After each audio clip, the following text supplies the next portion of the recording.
Segundo Maria Silvia de Zanella Pietro, direito administrativo é o ramo do direito público que tem por objeto o estudo dos órgãos públicos, agentes públicos, pessoas jurídicas administrativas, atividade jurídica não contenciosa exercida pelo Estado e bens públicos. Vamos ver cada um desses elementos.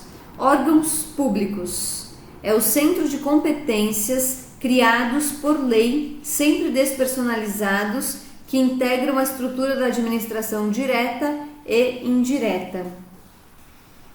O órgão nunca terá personalidade jurídica, senão ele deixa de ser órgão e vira pessoa jurídica, ou seja, ele é sempre despersonalizado. Logo, quem responde pelo órgão é a pessoa jurídica a qual ele pertence. Exemplos de órgãos: secretarias, ministérios, subprefeituras, departamentos, que compõem pessoas jurídicas, que podem ser da administração direta, como por exemplo União, Estados, Distrito Federal e municípios, ou da administração pública indireta, autarquia e fundações.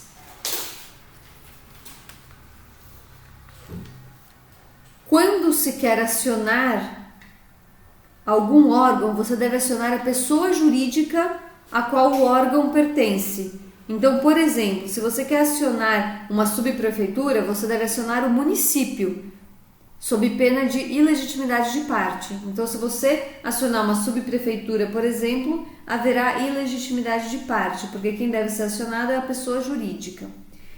Em regra, os órgãos públicos não litigam em juízo, mas têm exceções, como, por exemplo, o Ministério Público e as mesas da Câmara e do Senado, que podem propor, por exemplo, a DIN. Então, em regra, quem aciona são as pessoas jurídicas a qual o órgão pertence. Excepcionalmente, os órgãos públicos podem litigar em juízo. É possível que o órgão público tenha CNPJ. Então, apesar de CNPJ ser Cadastro Nacional da Pessoa Jurídica, é possível que um órgão que não é pessoa jurídica tenha CNPJ. Isso porque a Resolução 1005 de 2010 da Secretaria da Receita Federal exige que órgãos públicos gestores de orçamento estejam inscritos em CNPJ. Então, por exemplo, o Ministério Público e algumas subprefeituras têm CNPJ, mas eles não deixam de ser órgãos por isso. O segundo elemento do conceito são os agentes públicos. Agente público abrange toda aquela pessoa física que trabalha na administração direta ou indireta, sejam concursados ou não, em caráter definitivo ou transitório, com ou sem remuneração, regidos eles por CLT ou por estatuto. Então é um conceito bem amplo. O terceiro elemento do conceito são as pessoas jurídicas administrativas, que são aquelas que integram a administração indireta, ou seja, as autarquias e as fundações públicas, além das empresas públicas e sociedades de economia mista. Ou seja, pessoa jurídica administrativa são as autarquias, as fundações públicas, as empresas públicas e as sociedades de economia mista, ou seja, a administração pública indireta. O quarto elemento do conceito é a atividade jurídica não contenciosa exercida pelo Estado. As decisões proferidas pela administração em processo administrativo podem ser revistas pelo Poder Judiciário, ou seja, não têm caráter de definitividade, já que elas podem ser revistas pelo Judiciário. Em nosso ordenamento, nenhuma lesão ou ameaça de lesão a direito pode ser afastada da apreciação judicial. Isso porque o princípio da jurisdição una ou da unicidade da jurisdição reza isso, que nenhuma ameaça de lesão ou lesão pode ser afastada da apreciação do judiciário. Em regra, você pode pleitear diretamente no judiciário, ou seja, você não precisa primeiro esgotar a esfera administrativa para depois buscar o judiciário. Você pode diretamente buscar o judiciário, exceto em alguns casos trazidos por lei, como por exemplo em questões desportivas, previdenciárias ou habeas data, por exemplo, que você tem que primeiro esgotar a esfera administrativa para depois acionar o judiciário. Ou seja, a atividade jurídica não contenciosa exercida pelo Estado é um dos elementos do conceito de direito administrativo. O último elemento do conceito da professora Maria Silvia de Zanella Pietro são os bens públicos, que são todos aqueles que pertencem à pessoa jurídica de direito público. Esse bem pode tanto estar afetado ou não a um fim público. Estar afetado significa ter destinação, ser utilizado para um fim público. Ou seja, se o bem pertence à pessoa jurídica de direito público, ele é um bem público, independente de ser usado ou não para uma finalidade pública. Quem são as pessoas jurídicas de direito público? Ou seja, se o bem pertencer a elas, são bens públicos. São elas: União, Estados, Distrito Federal e municípios, além das autarquias e fundações públicas. Quando a pessoa jurídica de direito privado presta serviço público, como por exemplo, empresa pública, sociedade de economia mista, concessionárias e permissionárias de serviço público, no caso, os bens dessas pessoas só serão considerados públicos se afetados à prestação de serviço público. Ou seja, enquanto os bens da pessoa jurídica de direito público, independentemente de estar afetado ou não, são bens públicos, no caso das pessoas jurídicas de direito privado que prestam serviço público, para ser bem público, eles têm que estar servindo para uma finalidade pública, senão eles vão ser bens privados. Ou seja, podem sofrer, por exemplo, penhora ou uso capião. Regime jurídico da administração. O regime jurídico da administração, ele pode ser tanto regime de direito público quanto regime de direito privado, ou seja, qualquer regime que a administração seguir. Em regra, o poder público segue o regime de direito público.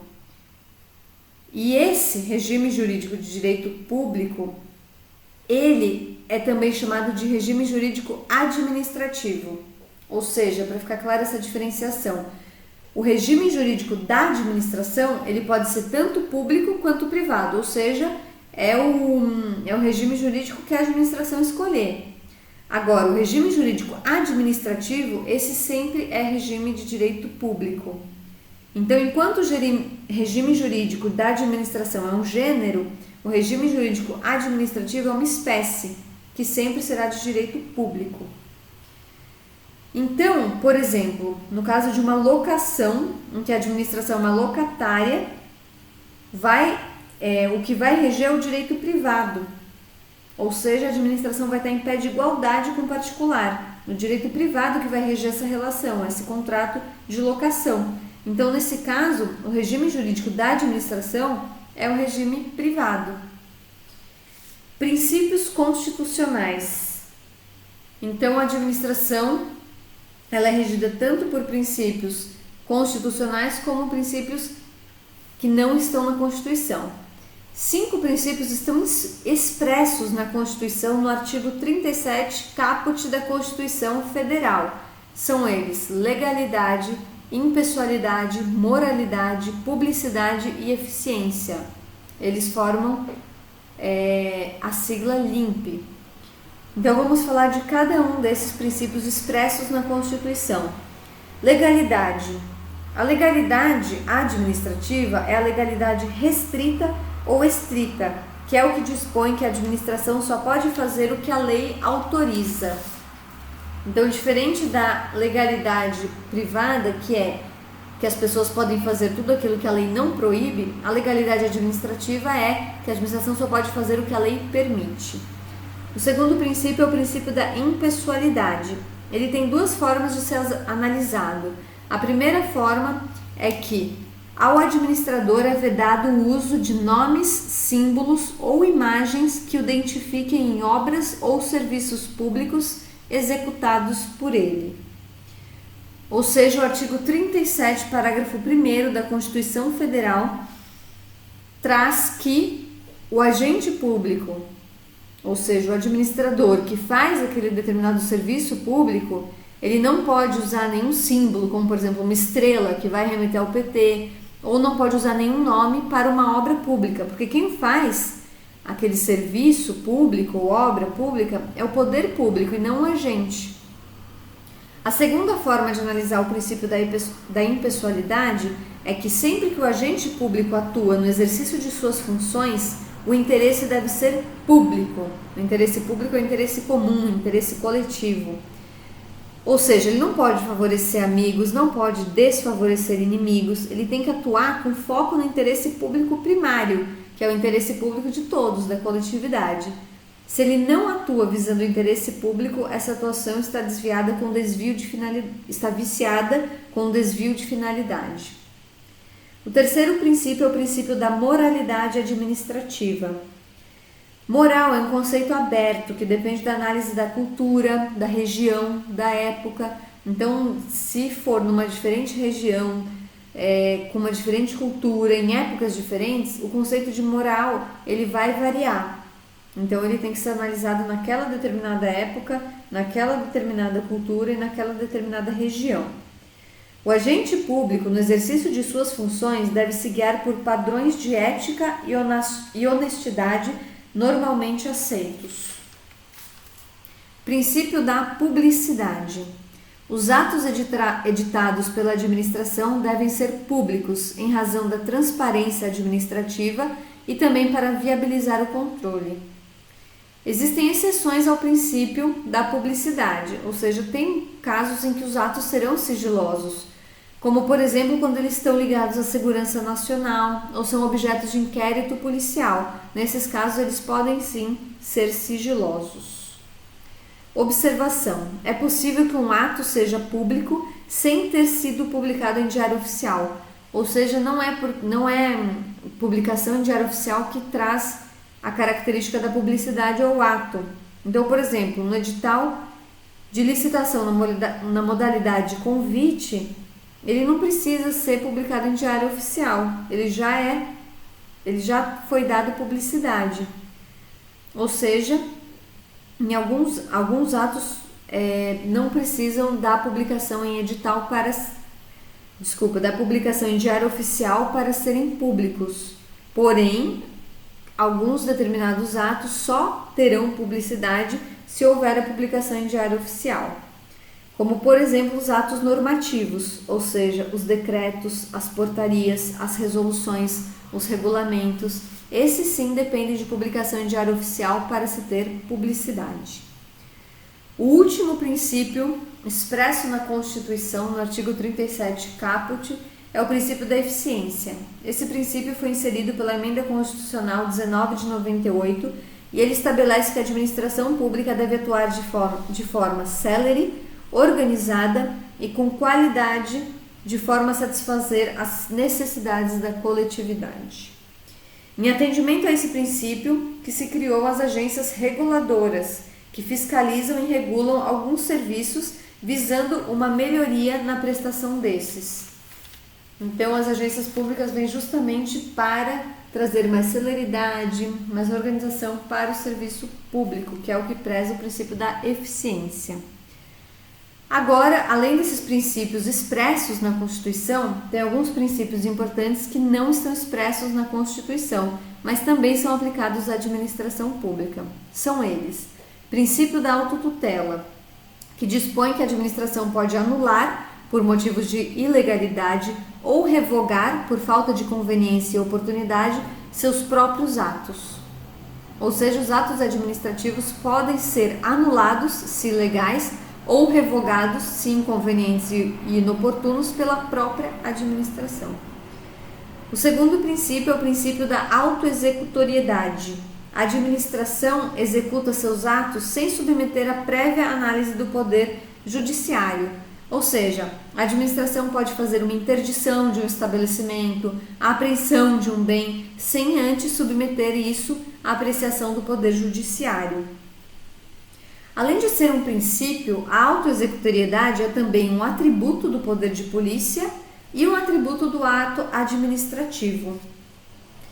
É possível que a administração atue sem a autoexecutoriedade. Atos que para a administração executar precisa recorrer preliminarmente ao Poder Judiciário. Então, por exemplo, para cobrar uma dívida de um particular, a administração tem que buscar o Poder Judiciário, ou seja, ela não atua com autoexecutoriedade. Então, para a administração cobrar uma dívida de um particular, ela tem que primeiro inscrever a dívida ativa, depois ela vai emitir a CDA, certidão da dívida ativa, e depois ela vai mover uma ação de execução junto ao Poder Judiciário para executar esse título. Ou seja, tem atuação da administração desprovida de autoexecutoriedade, mas a regra geral é que a administração tem a autoexecutoriedade. O próximo princípio é a presunção de legitimidade ou presunção de legalidade. Diz esse princípio que os atos editados pela administração são considerados válidos, ou seja, são considerados em conformidade com a lei, até que se prove o contrário. Essa é uma presunção relativa, uma presunção iuris tantum, ou seja, ela admite prova em contrário. Princípio da razoabilidade ou proporcionalidade. Fica vedada a imposição pela administração de obrigações, vedações ou sanções em medidas superiores àquelas estritamente necessárias para o atendimento do interesse público. Ou seja, a administração deve agir de forma adequada, razoável. Ela tem que usar o meio adequado para atingir a finalidade que ela deseja. Ela não pode agir com excessos nem com abusos. Princípio da supremacia do interesse público. O interesse público coletivo se sobrepõe ao interesse individual. Ou seja, quando conflitar um interesse individual, ou seja, um interesse particular e um interesse público, o interesse público vai prevalecer sobre o privado. Essa supremacia também é relativa, porque ela respeita o contraditório e a ampla defesa, ou seja, claro que se o poder público quiser construir uma praça onde tem a casa de uma pessoa, vai prevalecer a desapropriação, ou seja, aquele lugar vai virar uma praça, mas o particular, que era o proprietário da casa, ele pode reivindicar a indenização, pode falar que a indenização que ele recebeu não é justa, que ele esperava uma indenização maior, ou seja, existe o contraditório e a ampla defesa. Princípio da indisponibilidade do interesse público. O agente público não pode dispor, ou seja, não pode abrir mão de alcançar o interesse público. Isso porque ele visa o interesse público em nome de outrem, ou seja, em nome do Estado. Então é o poder público que visa o interesse público, não o agente público. Então ele não pode abrir mão desse interesse. É um poder-dever. Ao lado da supremacia do interesse público, ou seja, tanto a indisponibilidade do interesse público como a supremacia do interesse público são os pilares do direito administrativo. Ou seja, ao lado do princípio da supremacia do interesse público, a indisponibilidade do interesse público formam os dois pilares do direito administrativo. Princípio da continuidade do serviço público. O serviço público deve ser contínuo, ou seja, a prestação do serviço público não pode parar, tanto sendo ele prestado diretamente pelo Estado ou prestado por concessionárias ou permissionárias de serviço público. Tanto é que a Lei 8.666, a Lei das Licitações, prevê que a prestação de serviço público não pode parar ainda que falte pagamento por parte da administração. Tem um prazo para isso que é de 90 dias, mas nesse prazo ela não pode interromper a prestação de serviço público por falta de pagamento, porque esses serviços são fundamentais. E o último princípio é o princípio da motivação, que dispõe que o agente público, ao editar o ato, deve motivá-lo, ou seja, indicar pressupostos de fato e de direito que justifiquem aquela execução do ato.